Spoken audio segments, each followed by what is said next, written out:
Is it going?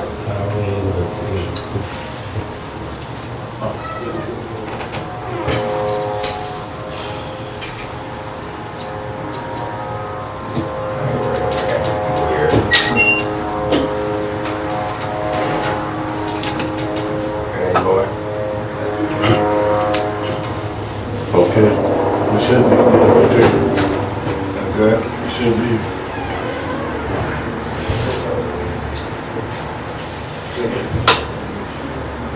Oh, okay.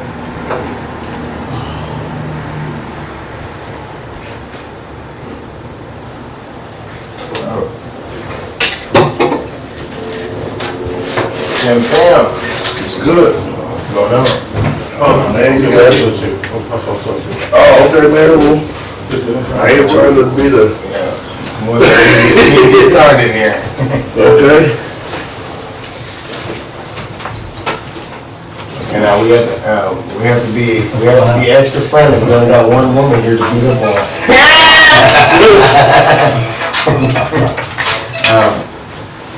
Our today's topic is how do we repair the damage between the male and the female in these days and times? Alcohol. No, I'm just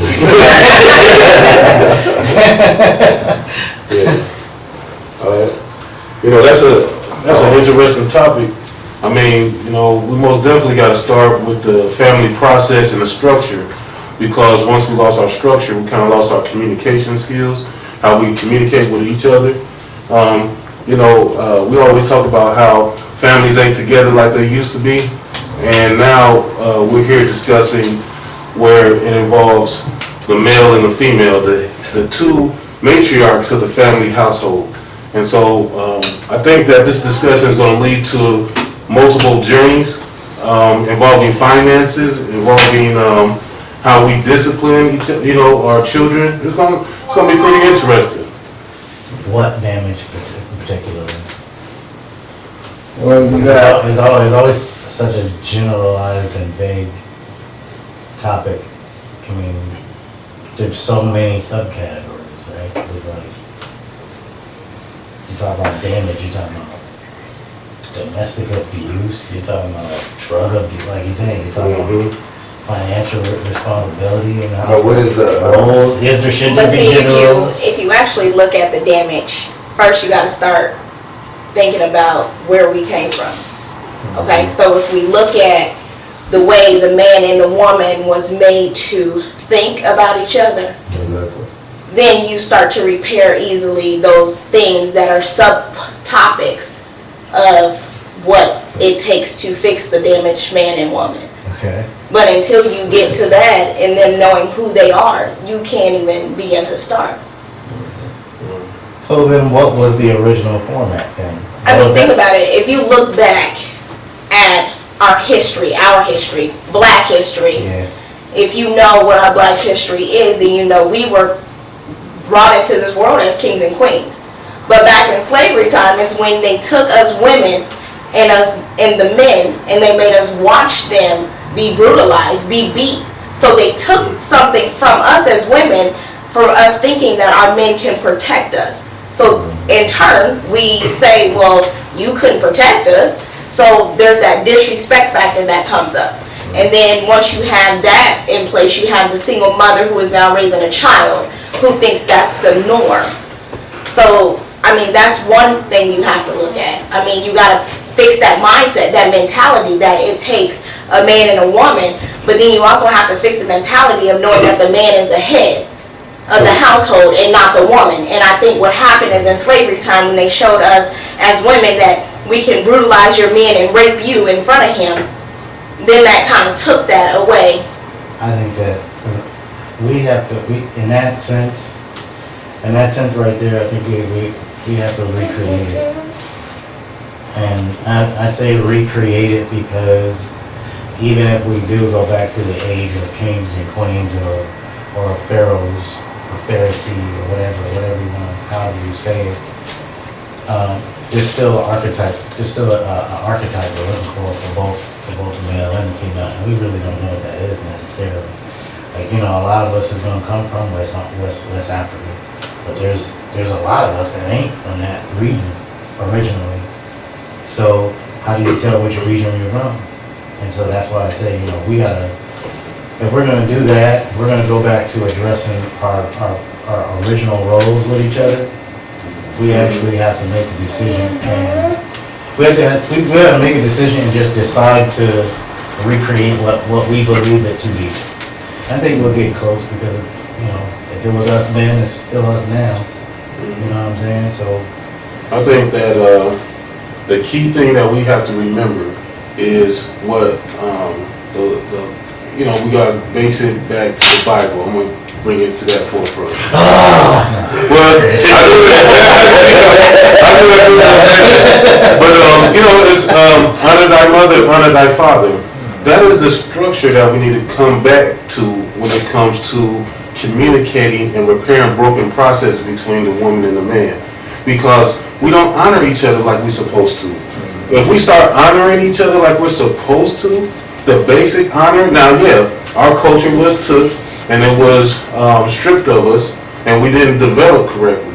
But if we just go back into the honor system, honor your word, honor your security with each other, honor your loving touch with each other, honor all of that, it will get us back to a position that would allow us to regain our family structure.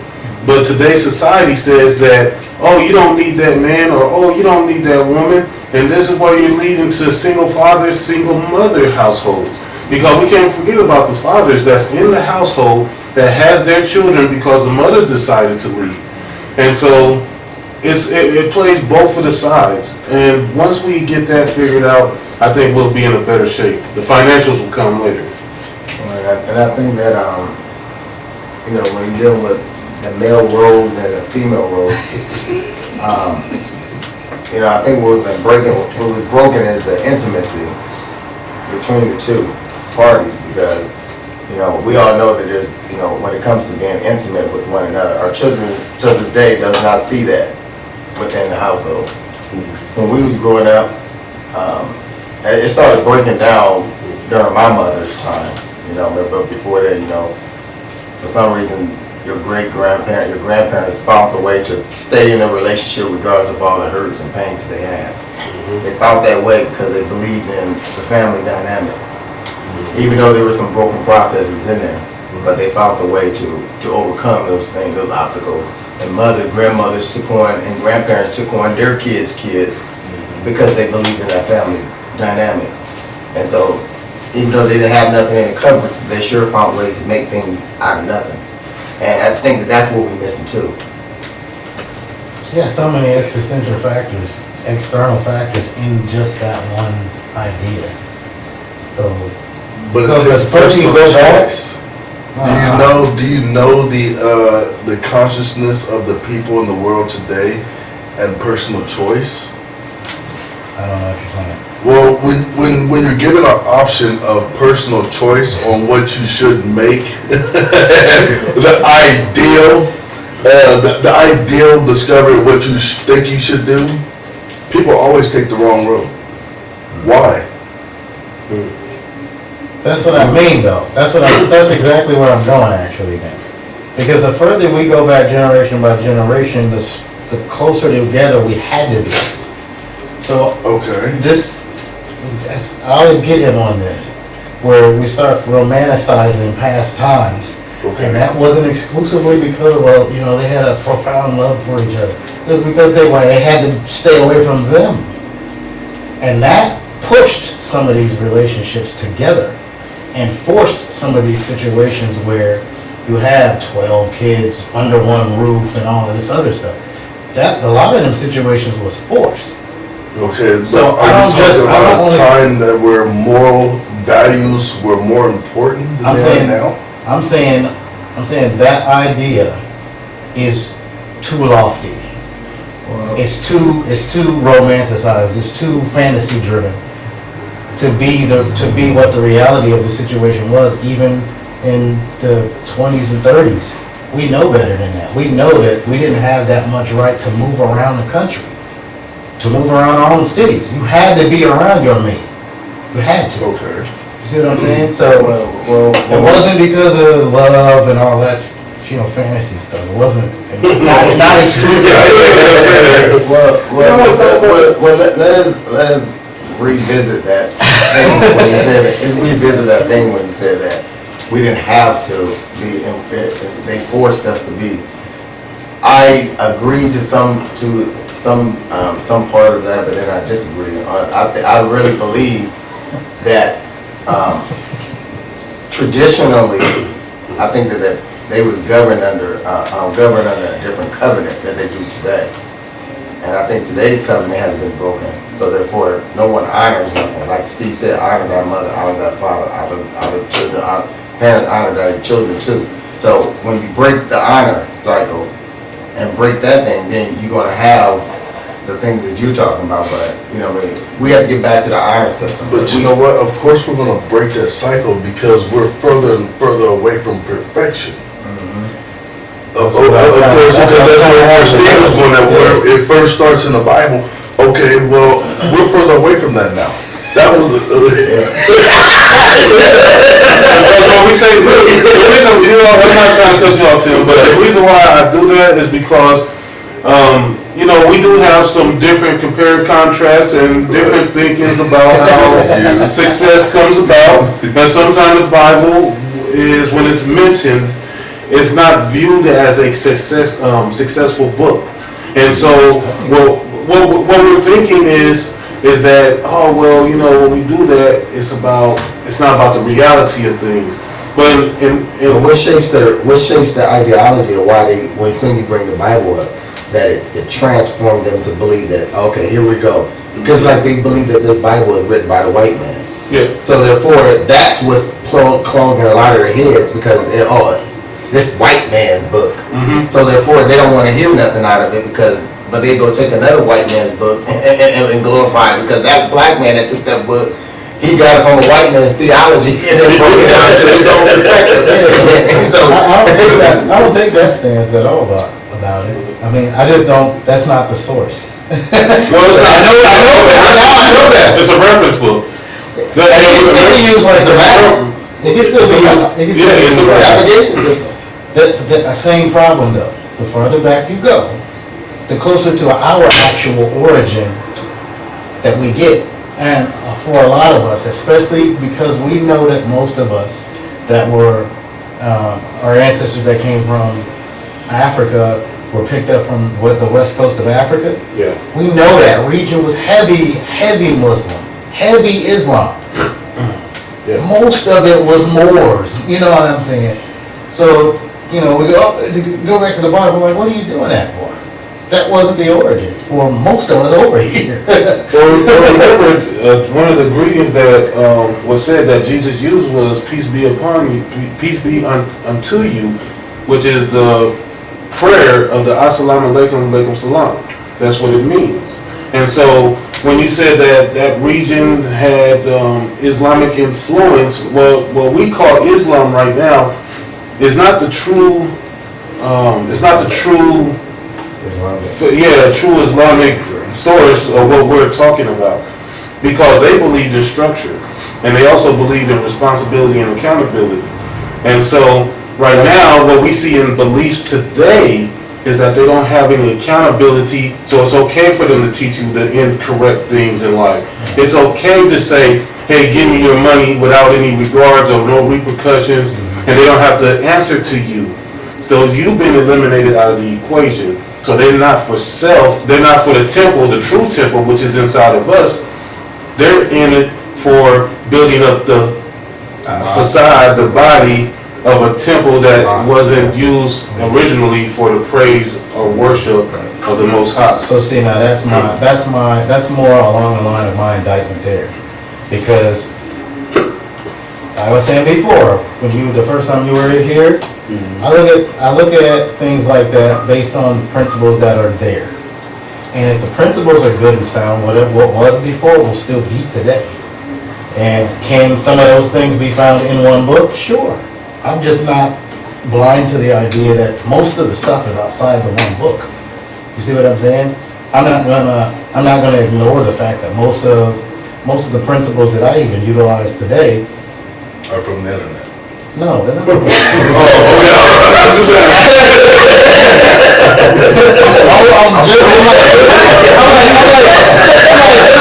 I'm like this much too old to like be that. But no, most of the principles and practices and stuff like that I understand are outside of a book.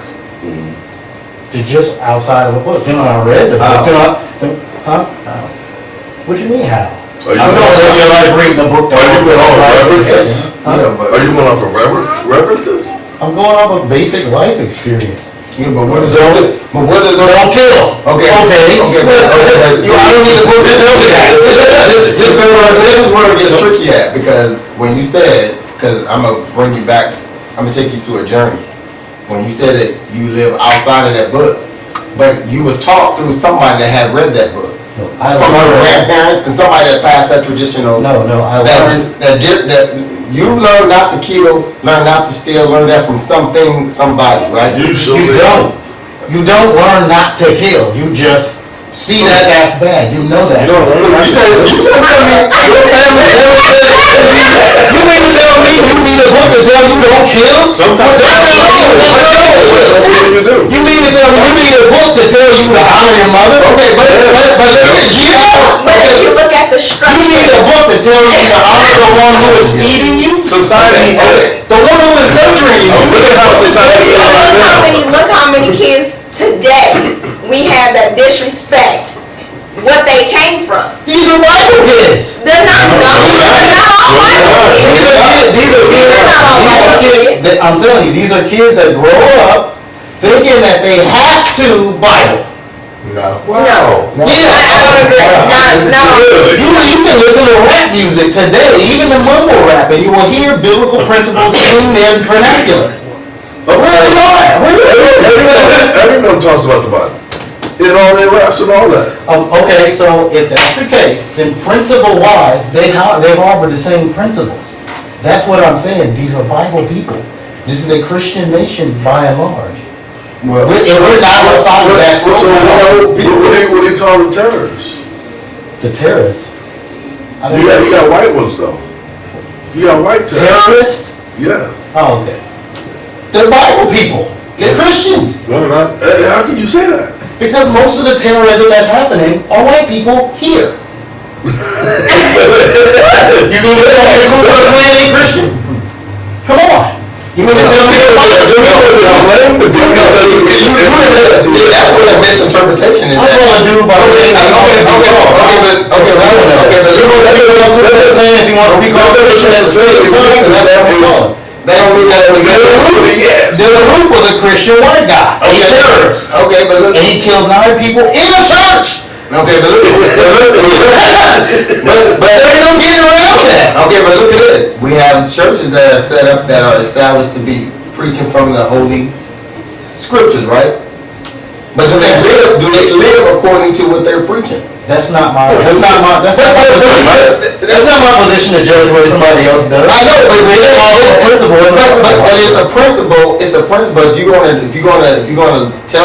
teach somebody something from something, that's supposed to be a moral compass of understanding. I don't associate my morality with a book. Well, you got your teachings from that book. You got your teachings from that book. No, I did not. Yes, you did. Your parents and your mom. You even told me you was. Look, man.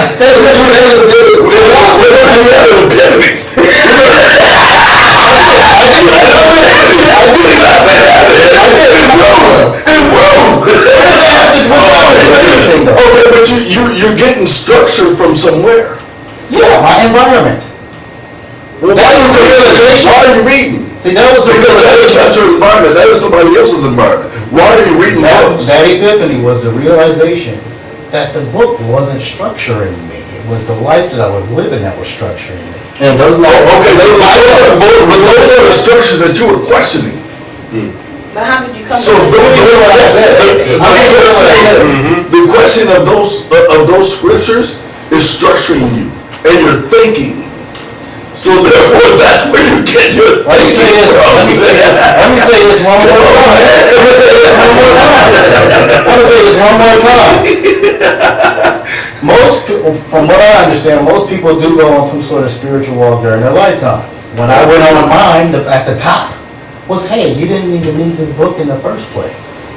Because what I was walking through was just the life that I was supposed to be living in the first place. And I don't mean supposed to like it was some predestined thing. It was just, oh, I am creative. Oh, I am a speaker. Oh, I do have these problems those are all introverted. Right. Okay. That has nothing to do with opening. Oh yeah, there it is. Okay. Let us go back and pick the thing apart. Okay, so if those is not your teachings, okay, so when it says "thou shalt not kill," where did that come from? What do you mean? I don't. Okay, understand. you said this is a Christian world, right? This nation. This nation is built on Christianity, right? No, it's not. Okay, well, it's built off that Bible, right? The primary religion here in America is Christianity. Okay, so every law that is written in our books to keep people under control, that is set forth. So those who know law get chastised by that law. So those who violate law get what? Penalized by that law. So therefore, that's where the court system and all that come from. And what is the principle that they use? The founders were rich. But where did they make a moot point? No, but where did they? But where did they get that principle from to make laws off of? Moorish belief. Most of look at the founders. Look at the people who wrote the documents, the Constitution, and all of them. They were Moorish. They were Muslim. They were something else.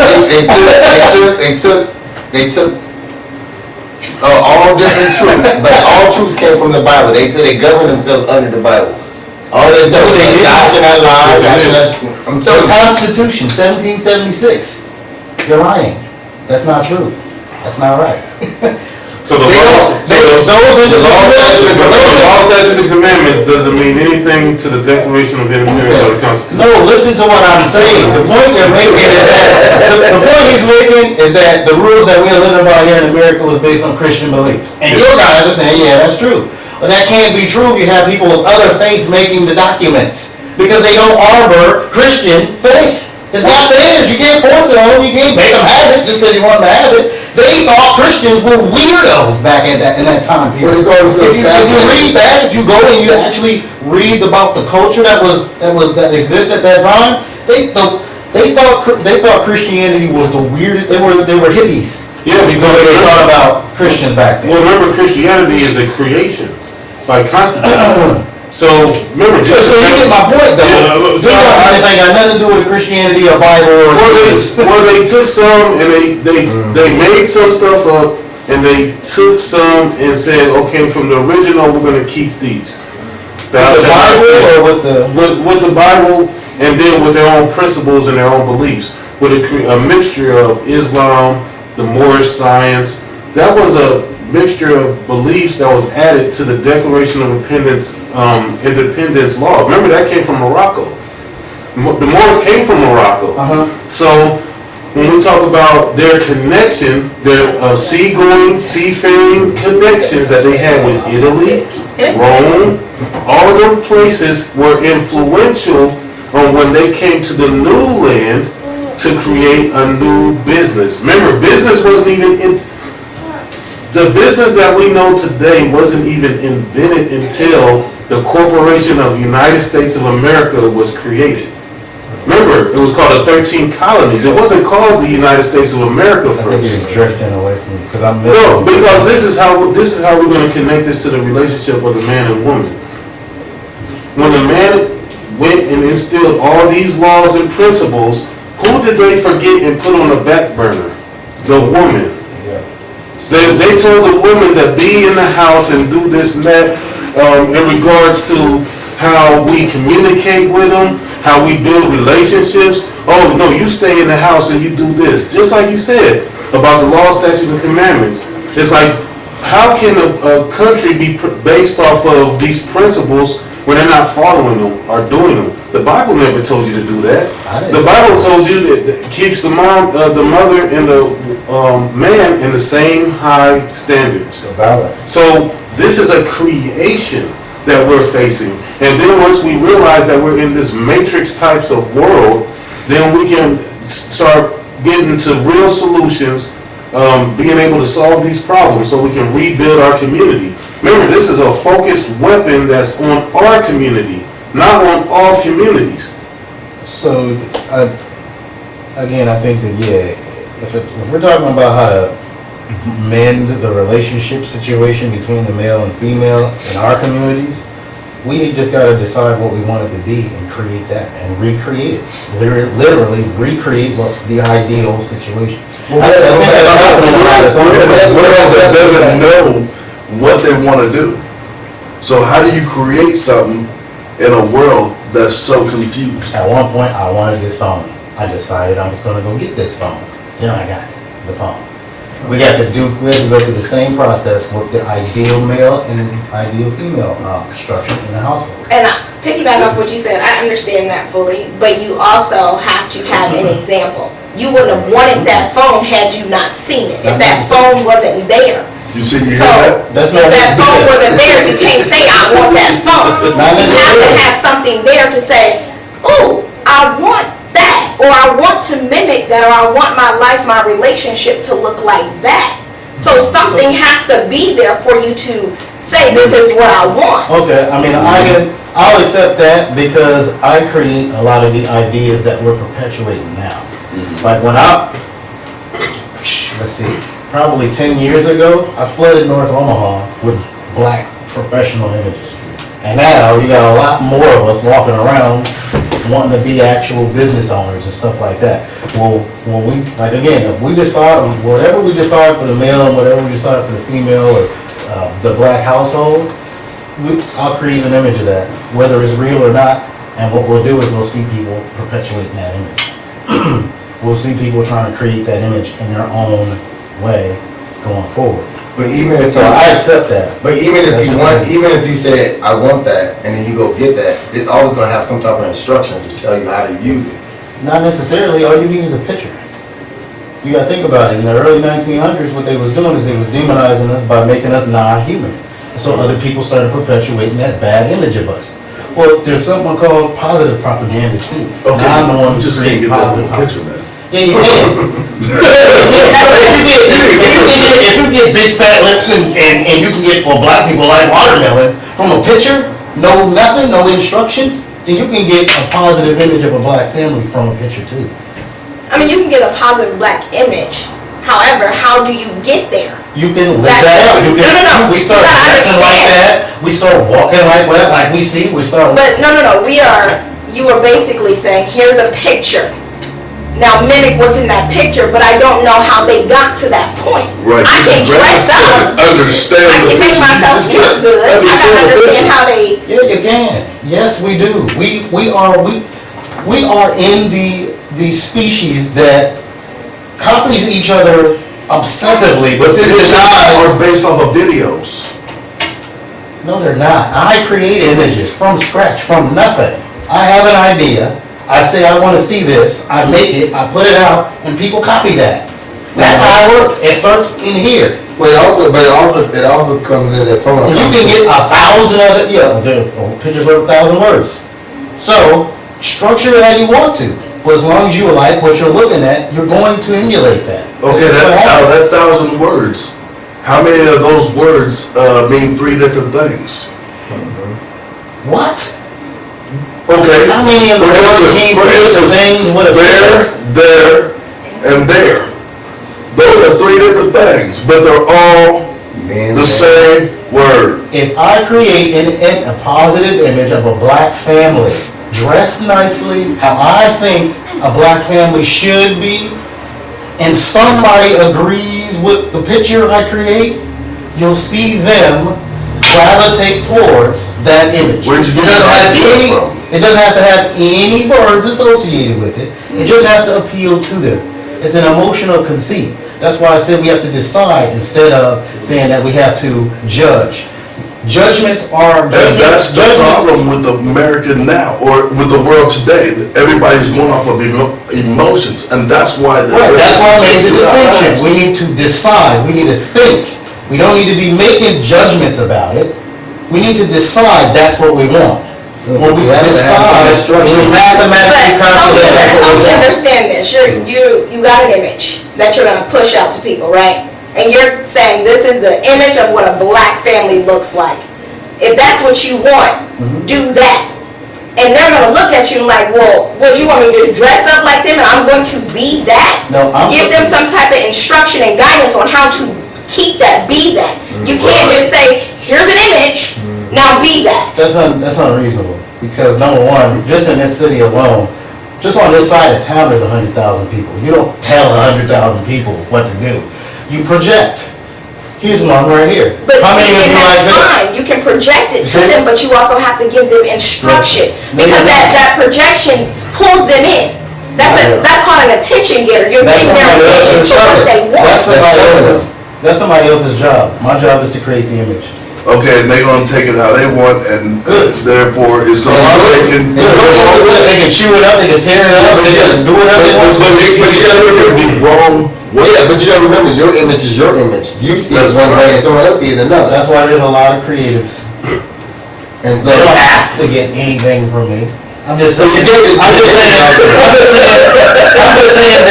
I'm just saying, as one member of this community that's conscious enough to be able to create these images, Right. I do it.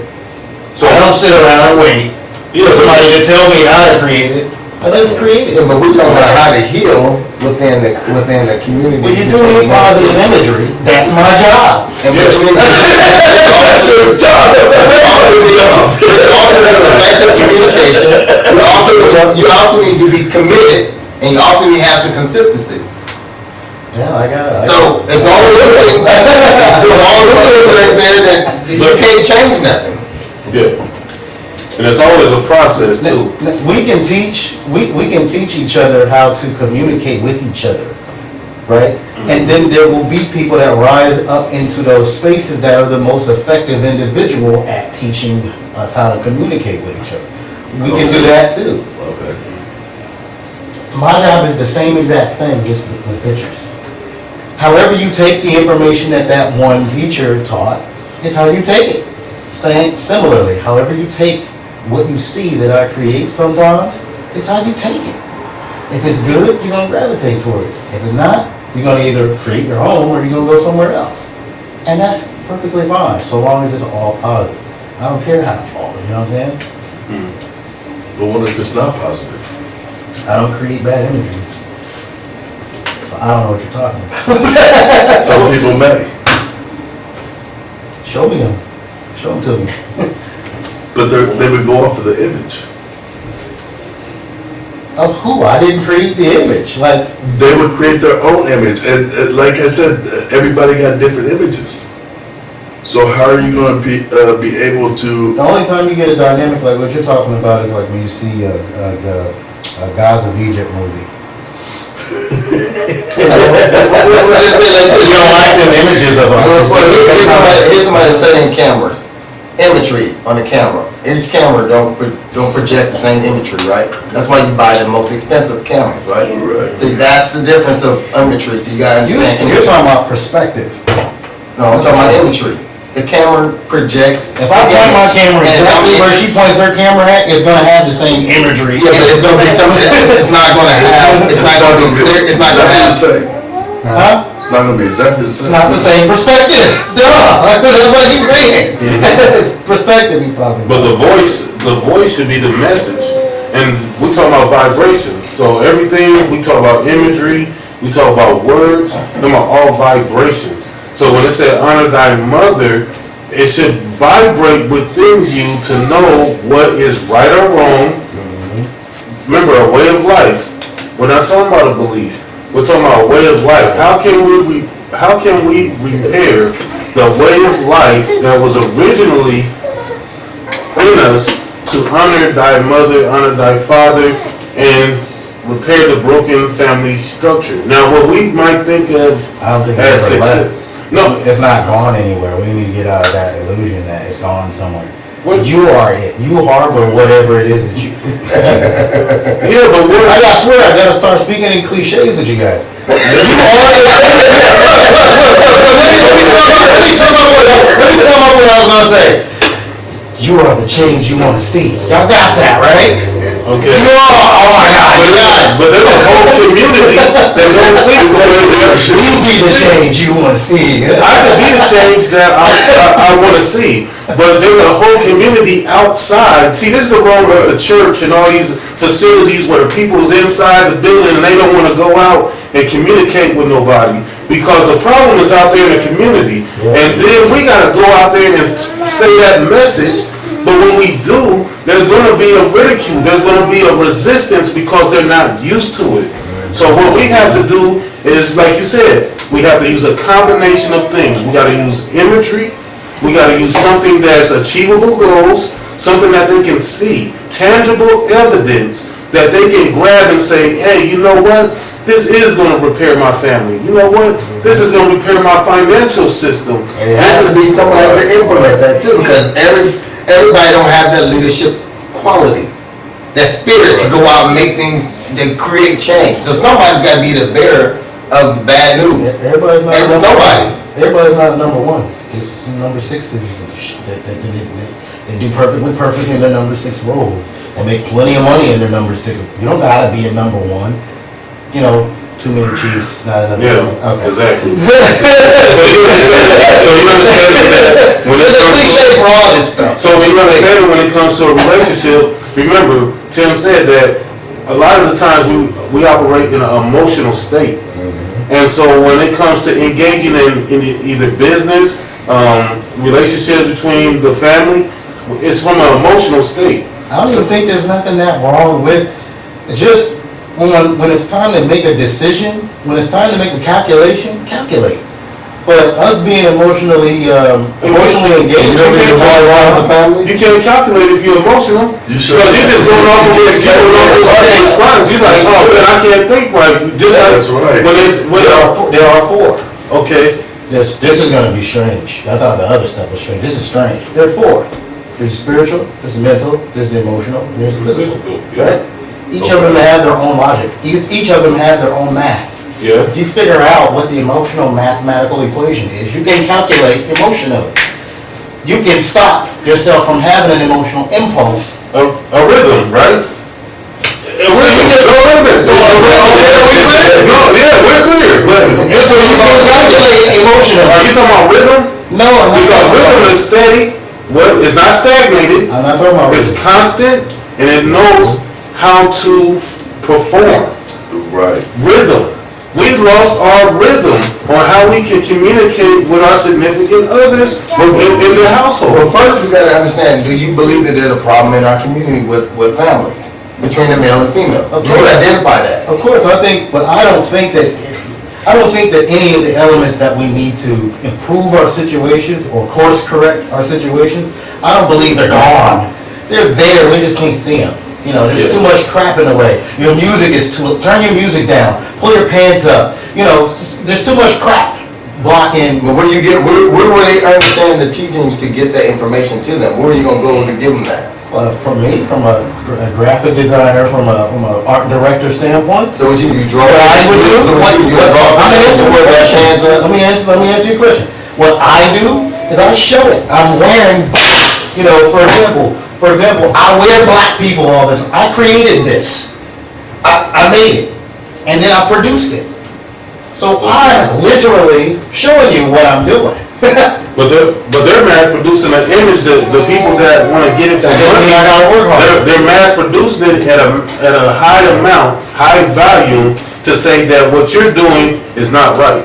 It's not productive. So they're doing a counterproductive propaganda commercialization game to say what this is, what right is not right. It actually makes you weak.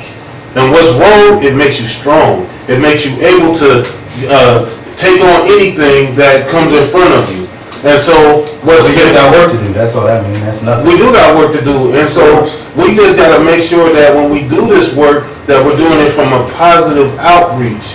And that when we communicate this, that they understand it from different, you might have one person that speaks really clearly and says, hey, and that reaches that audience. Then you have another person that comes from a gang thing and says it in a different way. Yeah. And so we got to have people rise up on all levels so we can become successful. in order to be successful in life, A unified front. It has to have a unified front. you gotta have a unified front. Okay, but now that we've identified what the problem is, what's the steps to actually take to solve it? I mean, we talk so much about what the problems are, how we're gonna solve the problems. Yeah. So, I mean, we can sit here and say, hey, this is a problem, we've identified it. Now, what are we gonna actually do to Making solve it? problems, so you gotta figure out the solution to every problem. Well, we have the solution. I mean, we have this, if you have part of a solution, not the whole thing, you have part of a solution, how are you gonna implement it? What are you gonna do to implement part of your solution? We can't just be about talk, there has to be some action somewhere, saying, you know what, look, I know you talking about no examples needed, but hey, this is what we need to. I didn't say there wasn't no examples that need to be, we do need examples. But I just said that from my perspective, my particular contribution to fixing the problem is pictures. That's where I'm. Well, see, and then maybe yours is pictures, and then somebody else can stand up and take your picture and give some instructions behind your photo. Fantastic. Yeah. See, two specialists. I specialize here. You got somebody talk way better than me. Yep. Take that picture and go, oh, that's a dashiki. That's what that is. Or whatever. See what I'm saying?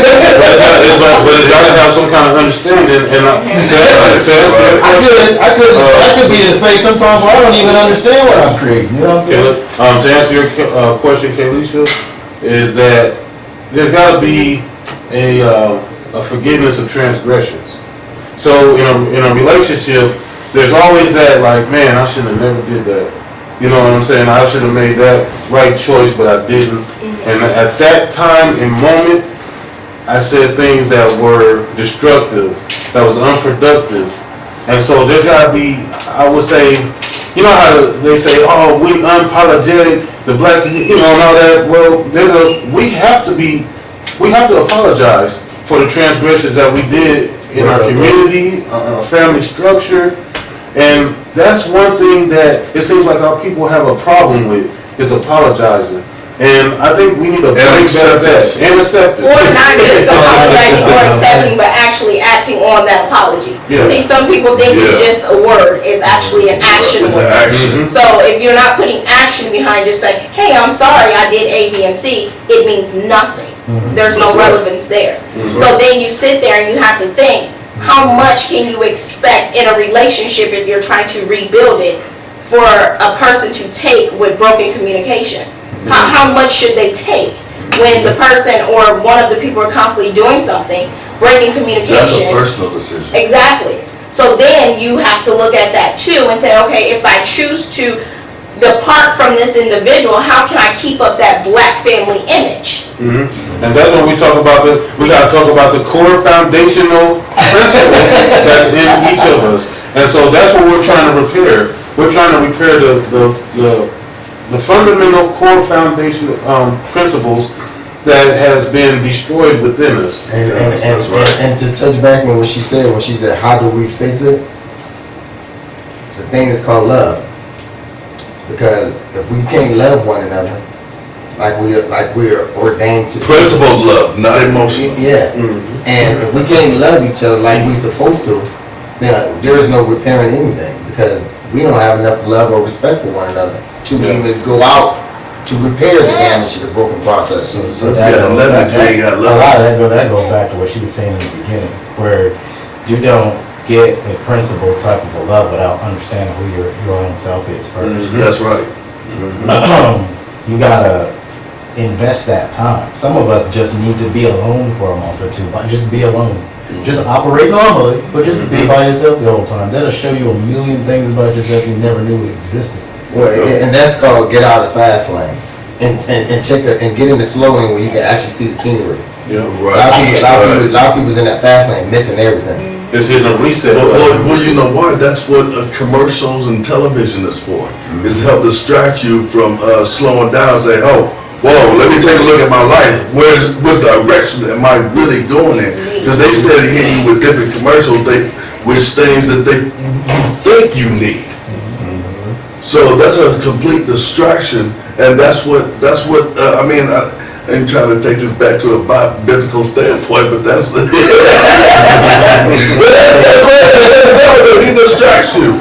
Because when you do slow down, you really think about what's right and what's wrong, Yeah. and what choice you should really make. And remember, Seriously. remember that the biblical, the point that you made out is just that knowing right from wrong. Going back to a way of life that was productive.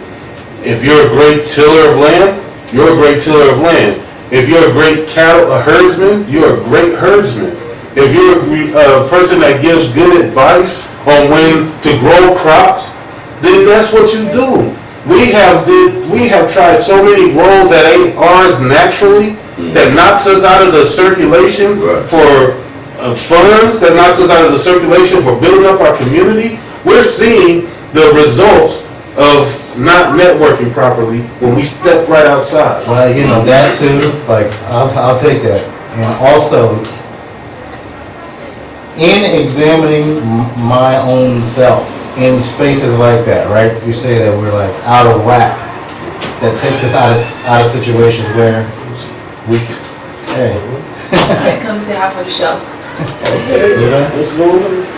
Yeah. So anyway, you get these situations like you said, we're out of whack, and that knocks us out of space where we can get money and stuff like that. A lot of the times, what I find is that we're behaving normally, but we're just in the wrong Context. the wrong zoo. We're in the Yeah. wrong zoo. We're in the wrong. It's like trying to play basketball in an apartment. Like, You're doing the right things. We got You're the in the energy. wrong space like crazy. yeah, we got the energy, but we're not using it in the right way.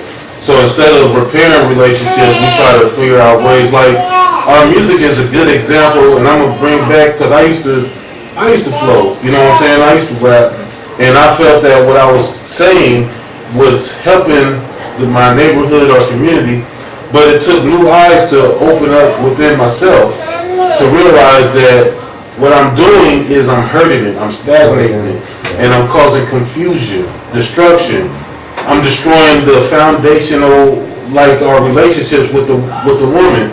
We do a lot of things that we thought is okay, but it is very destructive. And I think that I'm glad that people like us, like-minded individuals, are rising up and rediscovering self to change the society or the community that we reside in. And I think, to touch another thing, just me as a person, and occasion that we've been trying to build our family back up, our family, and get us to all communicate. Everybody's not always willing to participate in that endeavor.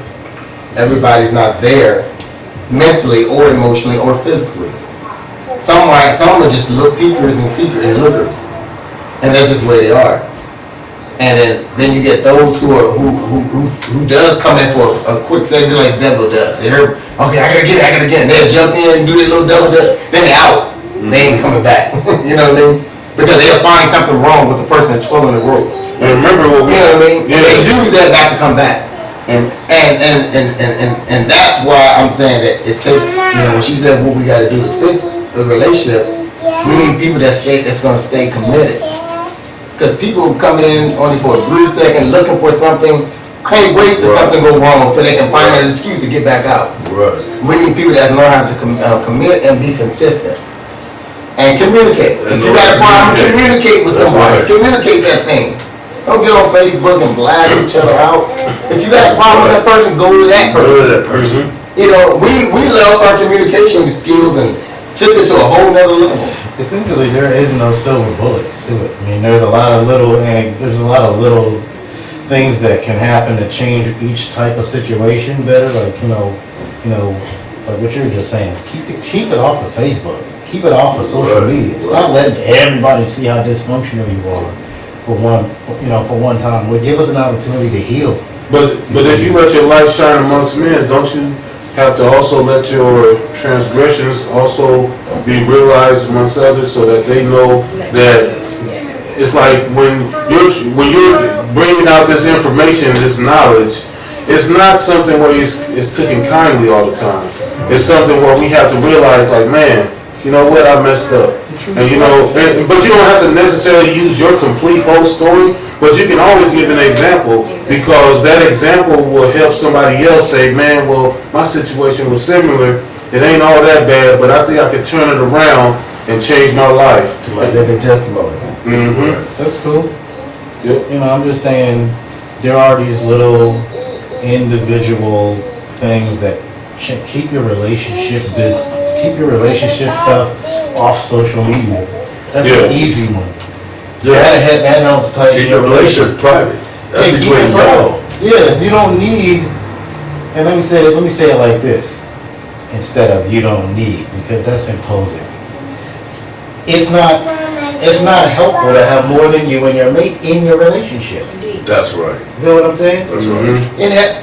Find one benefit But of see- having a million people and then you and your woman in your But the relationship. only issue with that nowadays is that you have to actually find a man and a woman who believe it only needs to be them two and not outside influences. That was my Because the right. generation that is coming up now, they go to their best friend, their uncle, their brother, their sister, they play cousin to figure out what am I doing wrong or he did this or da da da. So you have to get to a point where you have a man and a woman that says, this is you and I against the world, this is our issue, nobody's coming in between us thing. If you got a problem with me, let's work it out. I got a problem with you, let's fix it. There's one thing I remember yesterday, I was telling somebody, I said, one thing I respect about a man is being vocal. And when I said that, I'm saying it in a way, I like to know, why do you want to be with who you want to be with? And then I want to know, does that person piss you off? And if they do, what can they do to fix it? Don't go run and tell your friend Peter and Paul, because that's not telling her what she can do to fix Right. the issues between what's going on. Right. And I know that we got into some very good discussions today, and we made some good points. And I think we touched bases on what we were trying to get in the open, is at least touching bases with how to repair the relationship between the man and woman, and repair the family structure. You know, I wish we could keep going on, but you know, we gotta come to an end. Yeah. And you know, I'm Big Steve, representing We Us and R. I'm Tim Gamble with Gamble's Cleaning. I'm Kaylisha Marion, with me. I'm Mike Phelps from the We Us and Ours. These thoughts. And of course, I'm Michael Barnes for CF Designs, Legendary Arts, OBISG, the OBISG group, and Power of the Crowd. Yes, sir. And I want to give a thanks to a young queen over here in the corner that took pictures for us. Damn! They didn't even know she was there the whole time! Thank you, Zakia. Okay. You want to clear stop? Just stop. Stop. Yeah, Stop stop. and hit something. Yeah. It's hit stop both of them. recording, bro.